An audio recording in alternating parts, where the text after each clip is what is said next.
何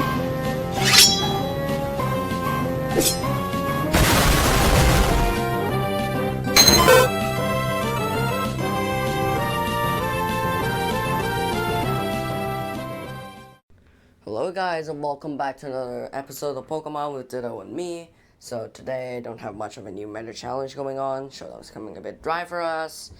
So today I have another type of videos scheduled. So my friend Ethanol, which also helped me in the How to Play Pokemon series, actually contacted me and said that he wanted to do a voiceover on one of my videos. So here it is. So I have one announcement to make. I can't do like an immediate collaboration with Floppy right now because he and I have a couple of things that we have to do first. So maybe expect a collaboration coming, but don't expect it to be in the near future. So I guess now we can pass the mic to Ethanol, as he's only talking instead of just maybe having a face cam or something. So I guess I'll be having a battle with me battling him during the videos to not bore you so much. So let's pass the mic to Ethanol, shall we? He's talking about In Defense of Stall. Okay guys, I can already predict y'all typing furiously in the comments, "Have you lost your mind, you idiot?" And to that I say, guys, get over it. I hate Stall just as much as you guys when you lose to a Toxapex on 3% health. However, I have clear reasons as to why stalling is popular and why this kind of behavior can be justified in some cases. So, let's dissect this staple of the meta piece by piece. Stall has been prominent from the beginning, through moves like Amnesia or the status moves up to this point, alongside recovery moves like Recover, Recycle, etc. Since Stall is a passive battle strategy, it's always about endurance and baits. However, Stall mounts don't like it when they're up against balanced teams, which can slowly but surely break through while preying on hyper-offensive teams that don't have recovery techniques. Hyper-offense, in and out of itself, despite being fancy and stupid satisfying when pulled off, has a lot of flaws that are hard to avoid. Stall, however, despite looking invincible, still has its weaknesses, like hyper-offense and other teams.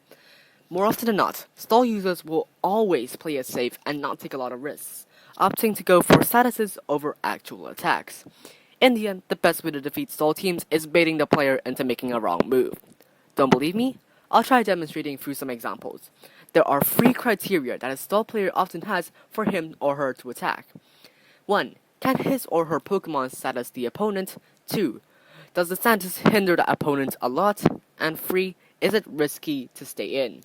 More often than not, if all of these are not teched, they'll do chip damage with status side effects, like Scald or Discharge.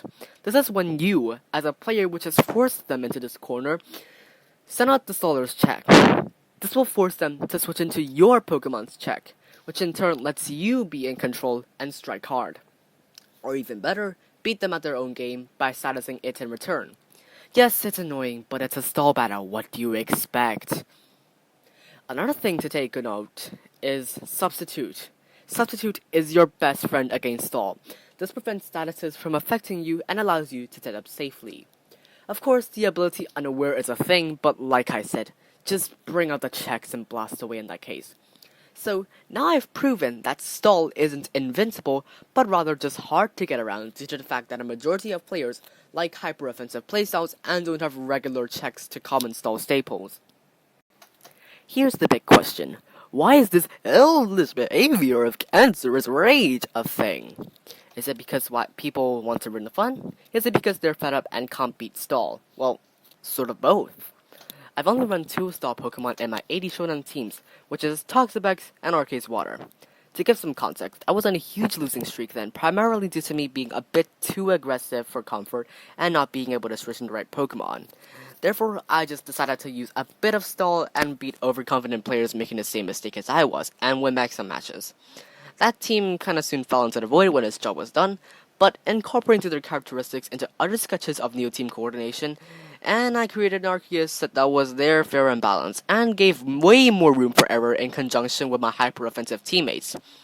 Truth be told, it's not the Pokemon's problem, it's the people.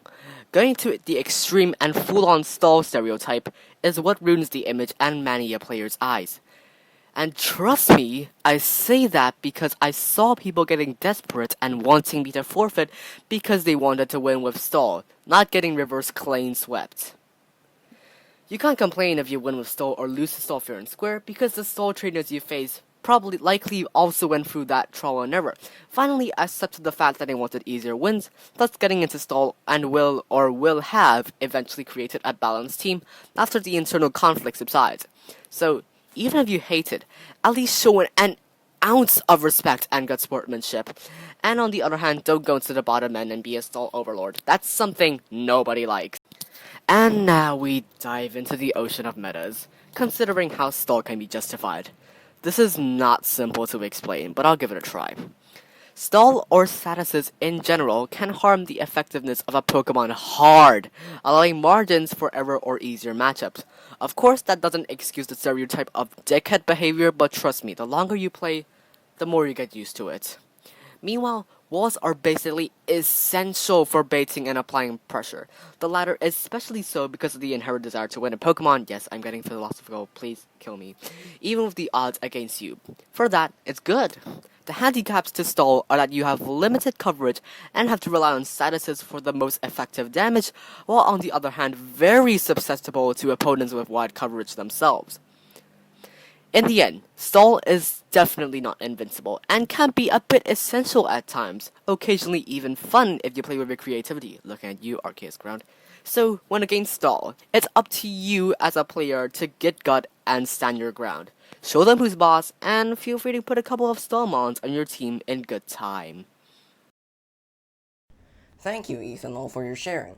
So, I guess maybe join our Discord server to chat with him, I guess, because he has a couple of interesting sets that have became the meta, and of course he provided me with my signature weakness policy Lugia set.